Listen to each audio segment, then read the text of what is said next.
Hello there, thank you for joining us here at Coolest Life. My name is Tony, and I am here at Grandma's Campground and RV Park.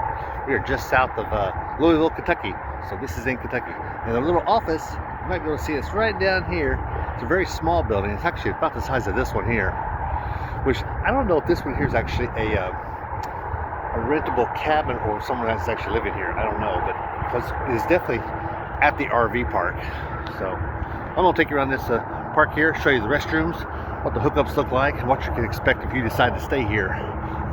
Check out our other videos of RV parks from around the country, and also I got some Masonic videos, some travel videos, and some DIY. So check out some of those on our channel, Coolest Life. Let's go around and look at this place right now, because you just entered the Coolest Life RV Park Review Edition.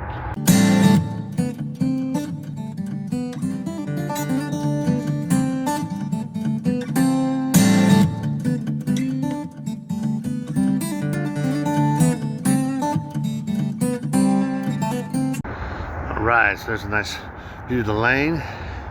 Here we go down the laundry facility. This code changes. So I'll go ahead and check it out a little bit. Light comes on automatically. That was nice. 2 washers, 4 dryers. Huh. How much is it? $2 and $1 to dry. Not a bad deal. Let's go check out the restrooms. Kind of shows you where we are. Way down here, just off the interstate. It's not too far at all. So this is the restroom facility here. He's the only one here. I won't take you through that in just a minute. And there's your lone dumpster, but they tend to, I think they dump it every 2 days, so that's probably a good thing. Almost all of these sites are pull through, if not all of them, so that's a good thing, and they're nice and long, so you can get a Class A and have room for your car like that guy there is. And there I am sitting down now. Let's go look at my hookups. Well, this hookup is set up just like mine, so you got a nice long pull through here. It'll probably fit a 45 footer plus a 10-foot trailer if you needed to. So these you would take off, and your sewer is in one, and you pull the other one up, and that's your water. And all of these also are 50 amp. So that's always good. You see you got a nice level spot here, so you don't even need your leveling jacks if you don't want them. You are in here really close because this is actually your pad here to this spot. You can see how small the pad is, but you're right up next to somebody else. So it is a little cramped. Good place to stay for a week and explore the area? Absolutely. You want to be here 4 or 5 months? I'd probably go someplace else. I'm just saying, as far as amenities and everything else, and this road traffic is insane. This is I-65, and it does not slow down, but very little from about 2 to 6 a.m. So, yeah, if you're looking for a quiet place, this ain't it. But I will say, they do have some animals across the road there. You see them? Right there. Look at that. You think you're in farmland or something. If you did this, you think you're in farmland. Till you see the interstate going by. Cool. And here is the men's restroom. There's a sink. Handicap toilet. 2 showers and urinal. Actually in decent condition. And it's nice and warm in here. Toasty. I probably should have taken a shower in here instead of my RV. It's pretty clean. When you take a shower in your RV, it creates high heat and condensation, especially this time of the year. You got a vent and then it gets cold, and so that's why if you have an opportunity, you use the showers that they have here. So this is a handy duty handout that they give you. Handout, handy duty. Anyway, it looks like the one that was on the wall inside the laundry room, and this shows you the facility itself.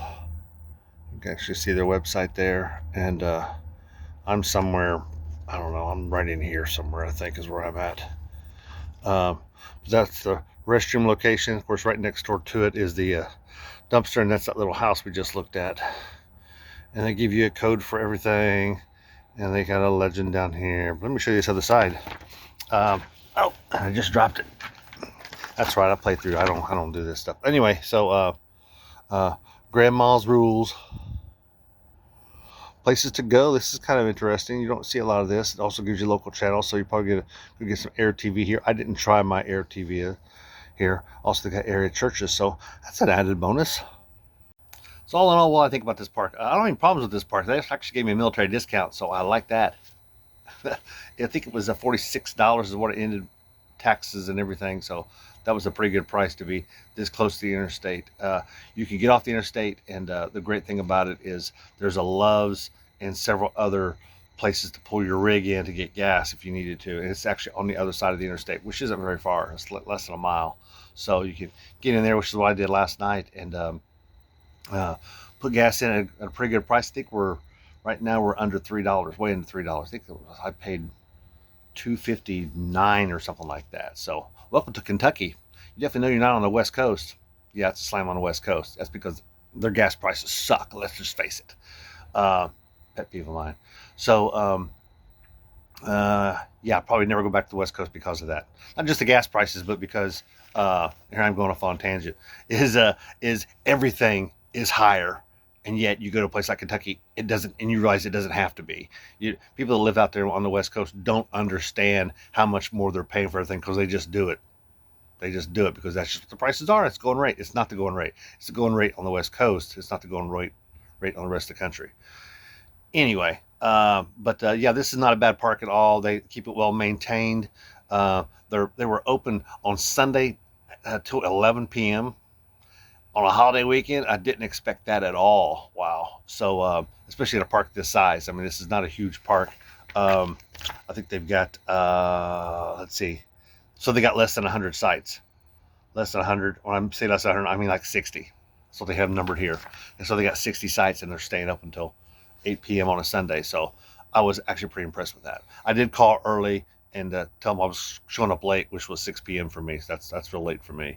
But anyway, not a bad park at all. I don't have a problem staying here again. If I was going to stay here a couple of weeks, I'd go find me another park away from the interstate.